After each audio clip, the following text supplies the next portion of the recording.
بسم اللہ الرحمن الرحیم۔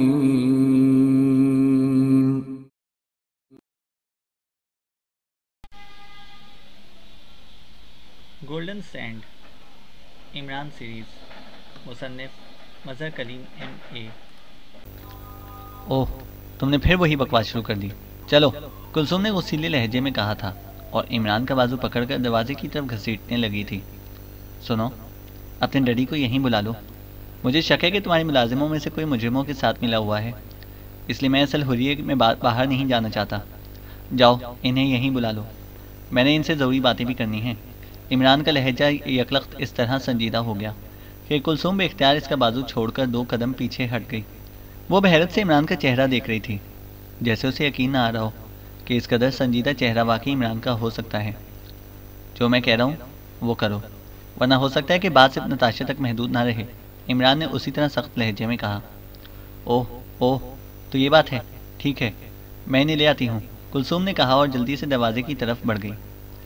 عمران پلیز مجھے بتاؤ کہ چکر کیا ہے، مجھے بڑی الجھن ہو رہی ہے۔ کلثوم کے جاتے ہی فیاض نے سنجیدہ لہجے میں عمران سے مخاطب ہو کر کہا۔ سنو فیاض، میں یہاں آیا تھا صرف ایک عام سی چوری کا پتہ کرنے۔ ڈیڈی کو ڈاکٹر عمر عبدال نے درخواست کی تھی کہ وہ ان کی مدد کریں۔ ڈیڈی خود آنا چاہتے تھے، لیکن اماں بھی بیمار تھیں، اس لیے انہوں نے مجھے بلایا کہ میں ان کی جگہ کوٹھی پر رہوں تاکہ اماں بھی کا خیال رکھ سکوں، اور وہ خود یہاں آنا چاہتے تھے، لیکن تم میری عادت جانتے ہو کہ میں کوٹھی پر پابند ہو کر نہیں رہ سکتا۔ چنانچہ میں نے ڈیڈی کو منا لیا کہ میں جا کر ان کی جگہ کام کروں گا، لیکن وہ بڑی مشکل سے اس بات پر رضامند ہوئے کہ ان کے محکمے کی بھرپور عقل سپر فیاض میرے ساتھ جائے گا، چنانچہ مجبوراً تمہیں ساتھ لے کر آنا پڑا۔ میرا خیال تھا کہ عام سی چوری ہے، اس لیے ہم جلد ہی فارغ ہو جائیں گے، لیکن اب مجھے محسوس ہو رہا ہے کہ حالات اس سے زیادہ گہرے ہیں جتنا ہم سمجھ رہے ہیں، اس لیے بہتر یہی ہے کہ تم اب واپس چلے جاؤ۔ میں تو اب مکمل کھوج نکال کر ہی واپس جاؤں گا، عمران نے انتہائی سنجیدہ لہجے میں کہا۔ میں واپس چلا جاؤں تمہیں چھوڑ کر؟ یہ کیسے ہو سکتا ہے؟ میں تمہارے ساتھ کام کروں گا، تم یہ بات ذہن سے نکال دو، فیاض نے بڑے اعتماد بھرے لہجے میں کہا۔ یار، کیوں میری روزی کے پیچھے پڑے ہوئے ہو؟ اس طرح تو سارا کریڈٹ تم لے جاؤ گے، ورنہ میرا خیال تھا کہ ڈیڈی خوش ہو جائیں گے تو شاید ان کے بینک بیلنس سے 1-2 دانے میری جیب میں بھی شفٹ ہو جائیں۔ عمران نے منہ بناتے ہوئے کہا اور فیاض بے اختیار ہنس پڑا۔ تم بلیک میل کرنے سے باز نہیں رہ سکتے، کوئی نہ کوئی موقع ڈھونڈ ہی لیتے ہو۔ بہرحال یہ بتا دوں کہ کریڈٹ بھی میں لے لوں گا اور پیسہ بھی ایک نہ ملے گا، فیاض نے مسکراتے ہوئے کہا۔ پیسہ؟ لاہور والا کنواں؟ یار تم نے مجھے گداگر سمجھ لیا ہے، اب میں تم سے پیسے لوں گا؟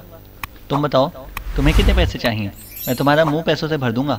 یہ اور بات ہے کہ تمہارے اس سانڈ جیسے منہ کو بھرنے کے لیے مجھے پورے ½ کلو پیسے بھرنے پڑیں گے، لیکن میں ایسا کر سکتا ہوں، عمران نے غصیلے انداز میں آنکھیں نکالتے ہوئے کہا۔ میرا یہ مطلب نہ تھا، تم غلط سمجھے ہو۔ فیاض واقعی شرمندہ سا ہو کر رہ گیا۔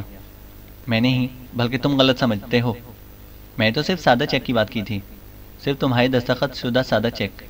اب دیکھو، آخر دوستی بھی تو کوئی چیز ہے، اب میں تمہیں چیک پر رقم بھرنے کی تکلیف کیوں دوں؟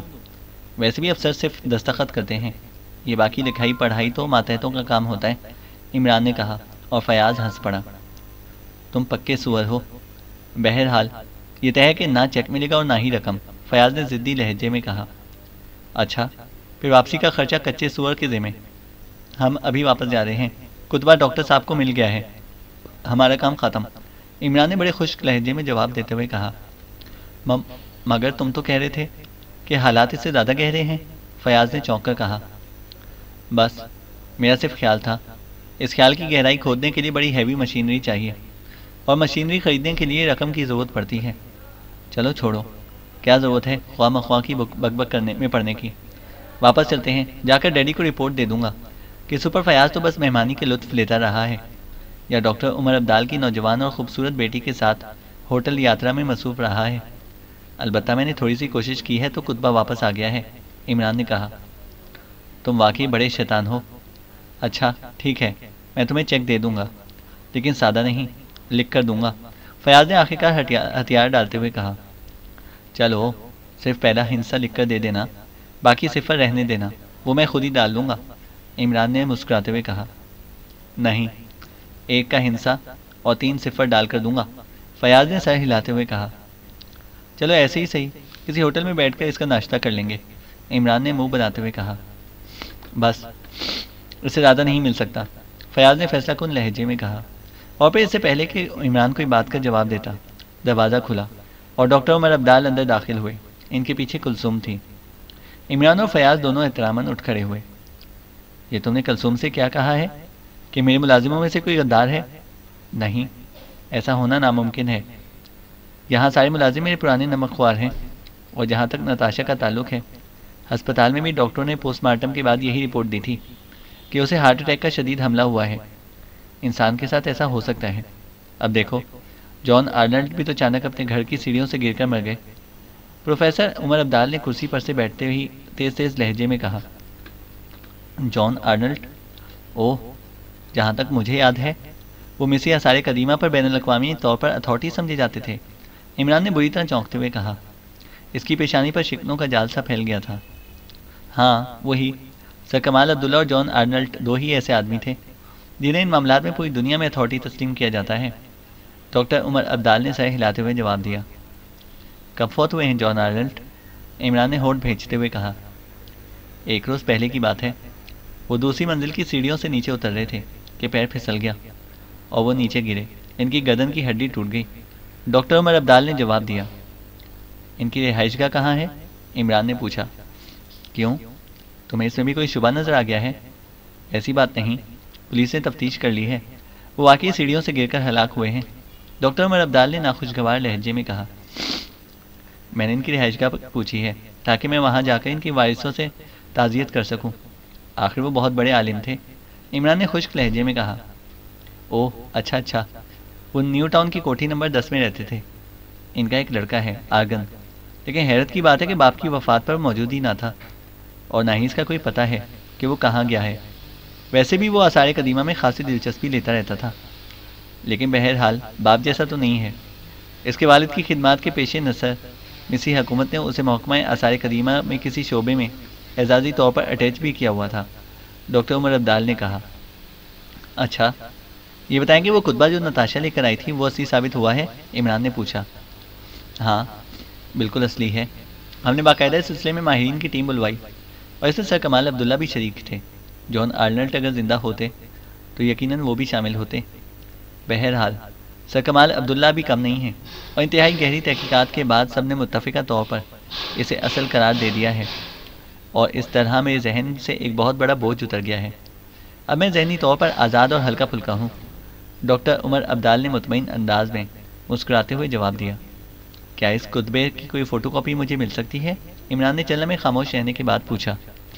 تم اسے کیا کرو گے؟ وہ تمہارے سمجھنے کی بات نہیں ہے۔ انتہائی قدیم مصری زبان میں لکھا گیا ہے جسے صرف ماہرین ہی پڑھ سکتے ہیں۔ ویسے بھی وہ ایک سرکاری راز ہے، کسی دوسرے کے حوالے نہیں کیا جا سکتا۔ ڈاکٹر عمر عبدال نے منہ بناتے ہوئے کہا۔ ڈیڈی، آپ مجھے تو دکھائیں وہ کتبہ، میرا تو موضوع ہی وہی زبان ہے، اور اب مجھے اس پراسرار کتبے میں بے حد دلچسپی محسوس ہو رہی ہے۔ یکلخت کلثوم نے کہا۔ بیٹی، میں نے کہا ہے کہ وہ سرکاری راز ہے۔ ہم نے اس کی مدد سے ایک نقشہ بنایا ہے، اس کے بعد وہ مقبرہ کھودا جائے گا۔ جب مقبرہ منظر عام پر آ جائے گا تب وہ کتبہ بھی اوپن ہو جائے گا، تب پڑھ لینا۔ ڈاکٹر عمر عبدال نے جواب دیا۔ یہ کتبہ اور نقشہ اب کس کی تحویل میں ہے؟ عمران نے پوچھا۔ کیوں، تم یہ کیوں پوچھ رہے ہو؟ ڈاکٹر عمر عبدال نے چونک کر پوچھا۔ صرف اس لیے کہ کہیں پھر وہ چوری نہ ہو جائے، عمران نے معصوم سے لہجے میں جواب دیا۔ ارے نہیں، اب ہر بار تو ایسا نہیں ہو سکتا نا۔ فی الحال تو وہ میری تحویل میں ہے، لیکن بس آج کی رات۔ کل وہ کھدائی کرنے والے متعلقہ شعبے کے افسروں تک پہنچ جائے گا، اور اس کے بعد وہ شعبہ اس کی کھدائی شروع کر دے گا۔ ڈاکٹر عمر عبدال نے جواب دیا۔ اوہ ڈاکٹر صاحب، آپ بھی کمال کرتے ہیں۔ اس قدر اہم کتبہ اور اس کا نقشہ آپ کے دفتر میں رکھ کر یہاں مطمئن بیٹھے ہیں۔ جو لوگ اسے پہلے لے اڑے تھے وہ ابھی تو کوشش کر سکتے ہیں، عمران نے چونک کر کہا۔ ارے نہیں، ہم اتنے احمق بھی نہیں ہیں کہ اسے اس طرح چوروں کے لیے چھوڑ دیں گے۔ وہ اب انتہائی سخت حفاظتی پہرے میں ہے۔ دوسری بات یہ کہ اس کی نقلیں سر کمال عبداللہ کے پاس بھی موجود ہیں، اور میرے پاس بھی، اور اب چونکہ نقشے کی مدد سے مقبرے کا اصل مقام تجویز ہو چکا ہے، اس لیے اب اگر وہ چوری کر بھی لیا جائے تب بھی کوئی شخص اس سے فائدہ نہیں اٹھا سکتا۔ ڈاکٹر عمر عبدال نے جواب دیا۔ اوہ، پھر تو ٹھیک ہے۔ اچھا ڈاکٹر صاحب، اب میرے خیال میں ہمارے یہاں آنے کا مقصد تو پورا ہو گیا۔ اب اگر ہمیں اجازت دیں تو ہم کل واپس چلے جائیں، عمران نے کہا۔ ارے نہیں بیٹے، تم یہاں رہو، قاہرہ کی سیر کرو، گھومو پھرو،